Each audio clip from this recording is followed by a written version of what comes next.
Good morning बच्चों। देखिए हम आपको क्लास 7 की पढ़ा रहे हैं। आपके क्वेश्चन आंसर पूरे हुए थे, अब आपका रह गया सिर्फ अभ्यास का। तो हम आपको अभ्यास करा रहे हैं। इसका अभ्यास कार्य पहला क्वेश्चन क्या है इसका, निम्नलिखित शब्दों में ये जोड़कर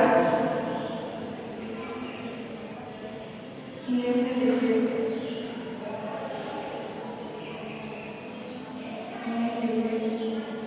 शब्दों में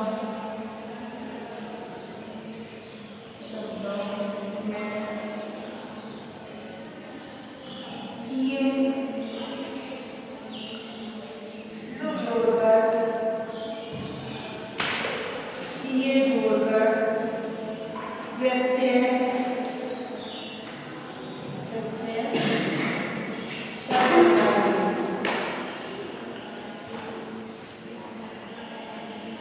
बना रहे हैं।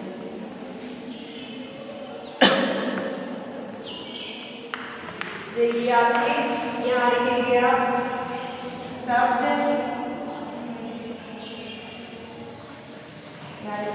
ये प्रत्यय जोड़ना है ना, ये जोड़कर नया शब्द।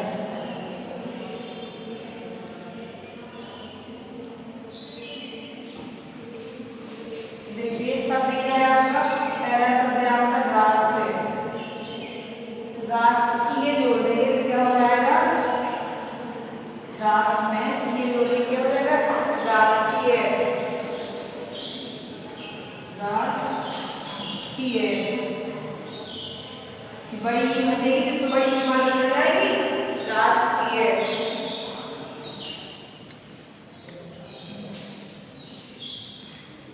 अब है अगला शब्द जल। जल में ये जोड़ना है तो क्या हो जाएगा, जलीय।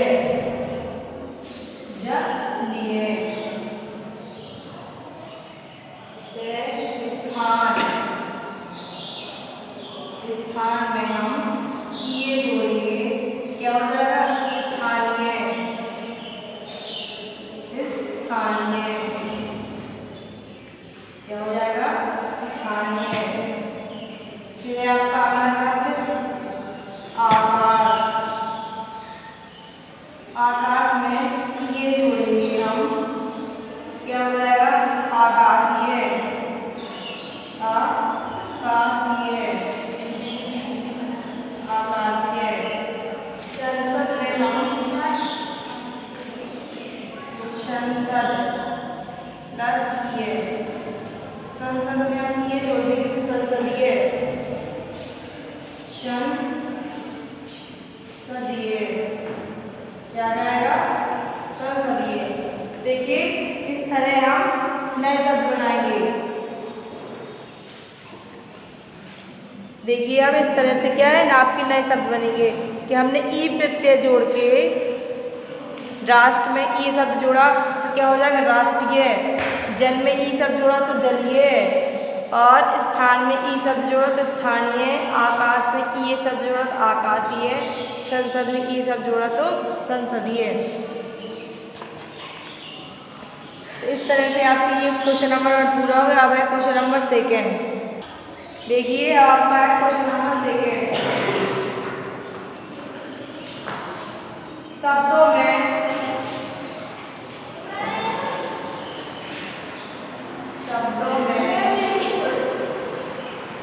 शब्दों में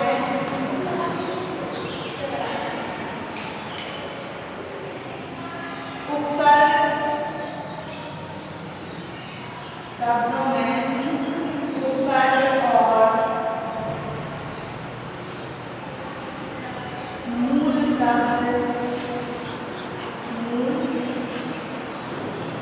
शब्द को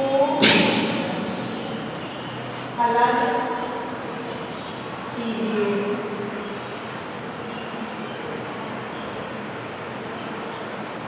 मूल शब्द और उपसर्ग क्या करना है, अलग करना है। तो यानी कि शब्द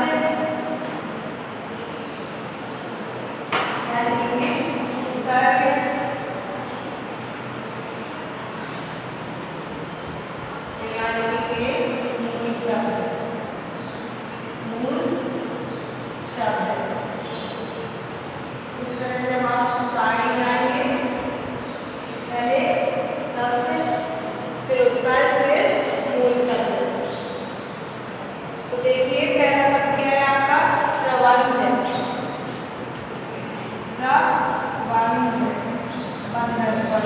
प्रबंधन।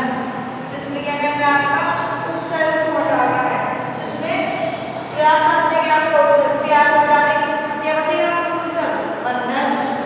तो प्यार आपका उपसर्ग और बंधन आपका मूल शब्द।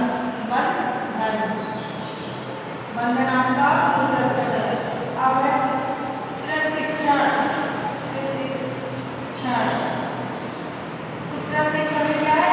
क्या आपका है? उपसर्ग, क्या बोला जाती है? शिक्षण बोला जाता है। शिक्षण आपका क्या रहेगा? क्या है? उपसर्ग, शिक्षण, मूल शब्द। अब देखिए प्रबल। प्रबल, जिसमें प्र आपका क्या है? उपसर्ग और बल आपका है मूल शब्द। बल है आपका मूल शब्द। इस बल में हम क्या करते जोड़ेंगे तो प्रबल हो जाएगा। प्रशासन। प्रशासन, प्रशासन में पर्याप्त क्या होते हैं वो हटा देंगे तो शासन आपका शब्द बचेगा। शासन। इस तरह से आपका अभ्यास का पूरा हो गया है। देखिए इस तरह से आपका अभ्यास का पूरा हुआ। ये लेसन 20 समाप्त हो गया है। अब हम आपको लेसन 21 का होमवर्क पढ़ाएंगे। देखिए बच्चों, अब हम आपको पाठ 21 का पाठ 21 आपको पढ़ा रहे हैं। पाठ का नाम है महापंडित राहुल सातकेतियन। ये आपके महापंडित जी जो हैं यही लेखक हैं इसके, और इन्हीं ने ये लेसन मतलब ये पुस्तक का लेसन लिखा है। तो देखिए महापंडित राहुल सातकयायन जी बहुमुखी प्रतिभा के धनी थे। मतलब इनकी बहुमुखी में बहुत सारी प्रथाएं थी इनके पास, बहुत सारी प्रथाएं थी इनके पास। मतलब ये प्रथाओं की धनी थी, इनके पास बहुत सारी योग्यताएं थी। अपनी विद्वानतापूर्ण लेखनी द्वारा उन्होंने हिंदी जगत को अनेक महत्वपूर्ण ग्रंथ प्रदान किए। मतलब ये इतने विद्वान लेखक थे जिन्होंने अपनी लेखनी द्वारा मतलब अपने लेख द्वारा या अपनी कविताओं या लेखकों द्वारा हिंदी जगत को अनेक महत्वपूर्ण ग्रंथ प्रदान किए। उन्होंने बहुत सारी पुस्तकें किताबें लिखी हैं। उनकी कृतियों को पढ़कर बहुधा लोग समझते रहे। मतलब जो इनकी कृतियाँ हैं, इन सभी कविता हुई, उपन्यास हुए, कहानी हुई, नाटक हुई, इन सब कृतियों को पढ़कर लोग बाग क्या हुए?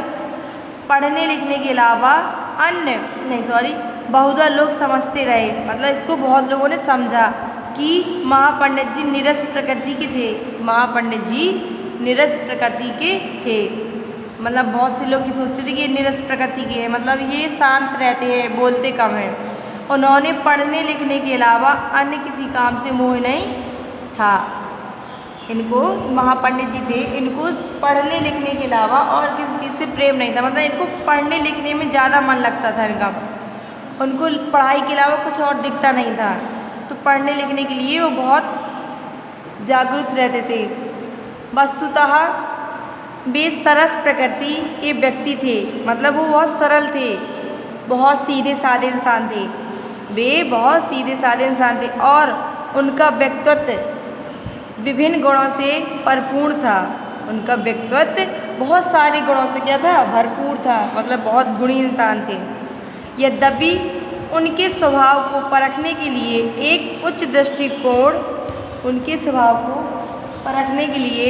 एक उच्च दृष्टिकोण तथा लंबे समय की आवश्यकता थी।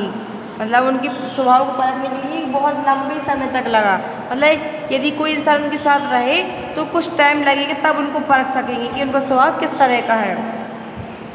जो मुझे ना मिल सका तो भी उसके साथ लगातार 14 वर्ष तक रहने का अवसर मुझे प्राप्त हुआ था।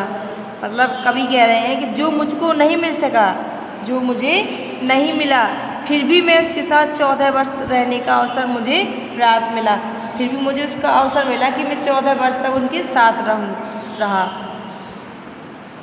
महापंडित जी अत्यंत सरल प्रकृति के व्यक्ति थे। जो महापंडित जी थे बहुत सरल प्रकृति के व्यक्ति थे। उनमें छोटे बच्चे का सा भोलापन था, मतलब उनके अंदर कैसा था, छोटे बच्चों की तरह भोलापन था। जैसे छोटे बच्चों के अंदर होता भोलापन, बड़े भोले भाले होते, इसी प्रकार से वो भी बहुत भोले भाले से थे। इसी कारण से लोगों को परखने में धोखा खा जाते थे। इसी कारण से लोग उनको परखने में धोखा खा जाते थे, मतलब लोग उनको परखते थे कि ये किस तरह से इंसान है, कहीं निरस मतलब कठोर तो नहीं है या किसी बात पे बोलते नहीं है, लेकिन उनका स्वभाव बहुत अच्छा था, भोले भाले थे, बच्चों की तरह था। इसलिए लोग बाग उनके स्वभाव को समझ नहीं पाते थे जल्दी।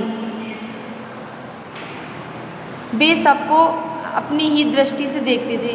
वे जो महापंडित जी थे वो सबको क्या करते थे, अपनी दृष्टि से देखते थे। ये किसी दृष्टि से नहीं देखते, वो सिर्फ अपनी दृष्टि से देखते थे और अपने जैसा ही भोला समझते थे। वो सबको अपने जैसा समझते थे, मतलब अपनी ही दृष्टि से देखते थे, सबको अपने जैसा भोला समझते थे। ये नहीं जानते थे कि अगला इंसान यदि बुरा भी है तो भी वो सोचते थे कि जिस तरह से मैं अच्छा हूँ तो वो भी अच्छा होगा। मतलब वो अपने ही गुणों की तुलना सभी से करते थे, लेकिन पर ऐसा नहीं होता है, हर इंसान एक जैसा नहीं होता है। भोला समझते थे। मनुष्यों को मानव स्वभाव को परखने की उनमें पैनी दृष्टि नहीं थी, मतलब उनको मनुष्यों को परखने की अच्छी दृष्टि नहीं थी। वो सोचते थे कि जिस तरह से मैं एक अच्छा इंसान हूँ, भोला भाला, उस तरह से सब है। लेकिन इस दुनिया में तो काफ़ी अच्छे लोग होते, काफ़ी बुरे लोग हैं, कुछ चोर भी होते, डकैत भी होते, मतलब हर प्रकार के इंसान होते हैं। तो वो जल्दी बल्दी में इंसान को परख नहीं पाते थे कि ये किस तरह के इंसान हो। वो जल्दी बल्दी में उस इंसान की पहचान नहीं कर पाते थे कि ये किस तरह का इंसान है। उन्हें मानव स्वभाव का एक ही पक्ष स्वीकार था। उन्हें मानव स्वभाव का एक ही पक्ष स्वीकार था, वो भी क्या है, मानवीय गुण। उनको मानव स्वभाव का सिर्फ एक ही गुण मालूम था कि मानवीय गुण, कि मानव को किस तरह से रहना चाहिए, किस तरह से अपना जीवन व्यतीत करना चाहिए। किंतु सभी मनुष्यों में गुण ही गुण नहीं रहता, लेकिन सभी मनुष्य क्या है, हमने बोला ना कि एक जैसे नहीं होते सारे इंसान, सभी मनुष्य अलग अलग होता है। तो सभी गुणों में एक ही जैसा गुण नहीं होते, गुण ही गुण नहीं होते। किसी में अवगुण ही अवगुण बने रहते, किसी में अवगुण भी होते, कुछ गुण भी होते हैं, और किसी में बिल्कुल गुण ही गुण होते हैं। उनमें दोष भी अधिक मात्रा में पाया जाता है। जिस इंसान में गुण ही गुण होते हैं तो उसमें अवगुण जरूर होंगे। किसी भी व्यक्ति पर झट से विश्वास कर लेना पंडित जी की आदत सी बन गई थी। जो पंडित जी थे वो जल्दी से हर इंसान के ऊपर विश्वास कर लेते। जो भी इंसान इनके पास आता था, यदि वो कोई भी प्रकार की बात बता देते, वो तुरंत ही उस पर विश्वास कर लेते थे। मतलब उनको आदत थी कि हर बात को तुरंत मान लेते थे। यदि किसी ने कहा ये बात सच है तो सच है, ये नहीं सोचते थे कि ये बात गलत भी हो सकती है या कुछ भी और। तो वो उनके अंदर एक आदत थी कि हर इंसान के ऊपर विश्वास करने की, और विश्वास पात्र के लिए सब कुछ करने के लिए कटिबद्ध भी रहते थे। मतलब विश्वास पात्र के लिए सब कुछ करने के लिए, मतलब इस विश्वास में सब कुछ करने के लिए कटिबद्ध रहते, मतलब तात्पर रहते थे कि किसी ने कहा हमारा ऐसा काम करना तो तुरंत विश्वास के साथ उस काम को करते थे।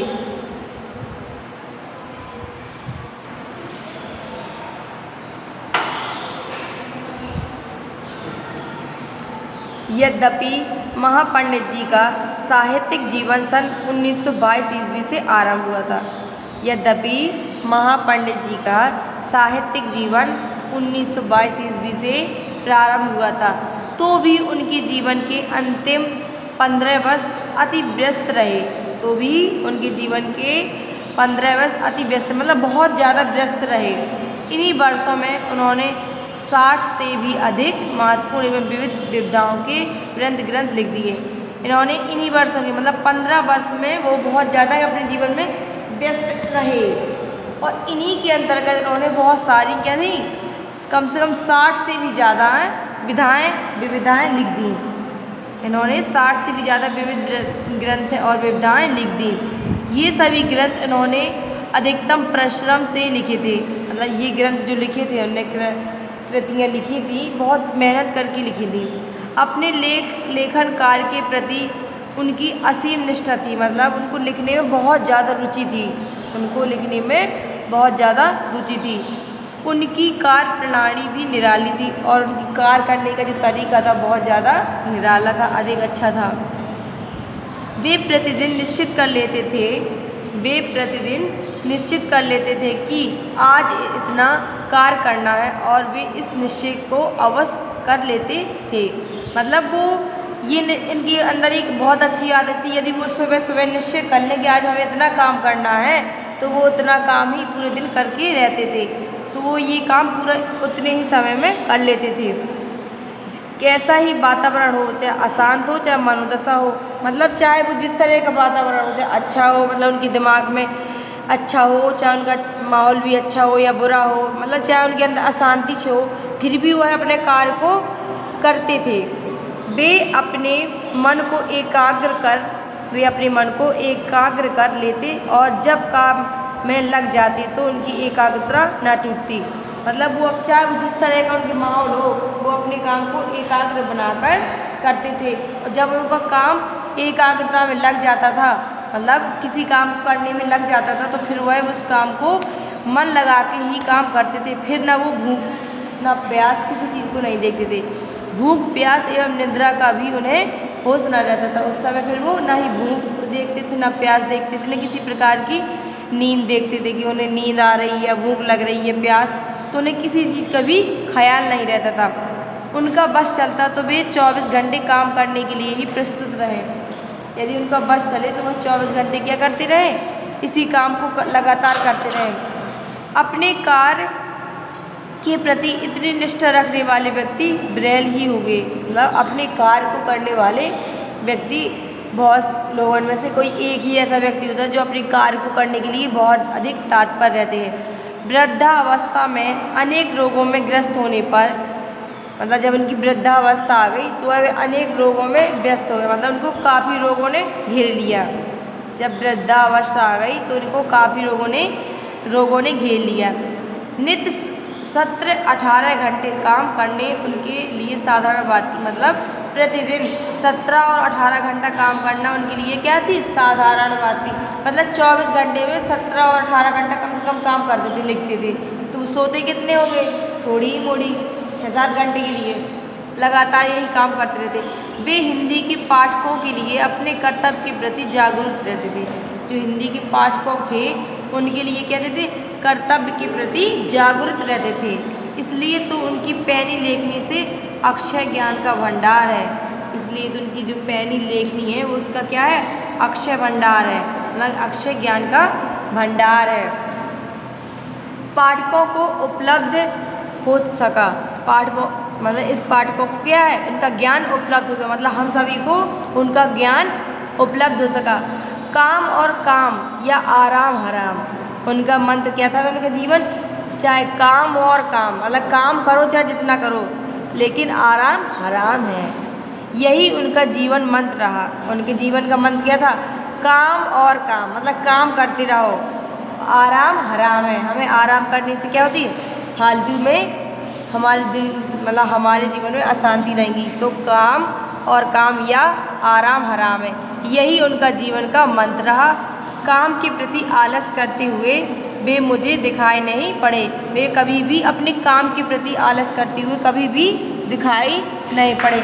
मतलब जब वो अपना काम करते थे तो उनको कभी आलस नहीं आता था, वो अपने काम के लिए कभी भी आलस नहीं दिखाते थे और अपना काम बिल्कुल मन लगा के करते थे। देखिए बच्चों, आज के लिए आपका होमवर्क इतना ही है, इसके आगे हम आपको कल पढ़ाएंगे।